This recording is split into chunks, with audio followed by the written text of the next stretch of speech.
আমরা ছোট থেকেই শুনে এসেছি না কি খালি পেটে ফল খেতে নেই, আগে খাবার খেয়ে তারপর ফল খেতে হয়, বা এই দুপুরের মধ্যে ফল খেয়ে নিতে হয়, রাতে খেতে নেই। এরকম অনেক রকম ফল খাওয়া নিয়ে রুলস শুনে এসেছি। তো যাদের একটু অ্যাসিডিটির প্রবলেম আছে আমরা তো লিটারালি ভয় থাকি যে কখন খেলে অ্যাসিড হয়ে যাবে, কখন খেলে হবে না, এইসব নিয়ে। বাট রিসেন্টলি আমি একজন নিউট্রিশনিস্টের কথা ফলো করে খাচ্ছি। সেটা হচ্ছে 3 রকমের ফল উনি ডিভাইড করে দিয়েছেন। একটা হচ্ছে মিষ্টি ফল, একটা টক ফল, আর একটা কষ ফল। মিষ্টি ফলের মধ্যে যেমন আম, সবেদা এগুলো পড়ছে। টক ফলের মধ্যে পড়ছে ধরুন আঙুর, লেবু এগুলো। আর কষ ফলের মধ্যে এই পেয়ারা, জাম এগুলো।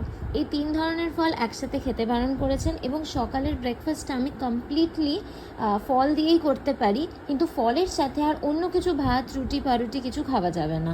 কারণ ফল খুব তাড়াতাড়ি ডাইজেস্ট হয়ে যায়। যদি অন্য কিছুর সাথে খাই সেক্ষেত্রে কিন্তু হজম না হওয়ার সম্ভাবনা। শুধু খেলে কিন্তু একদম ঠিক থাকছে।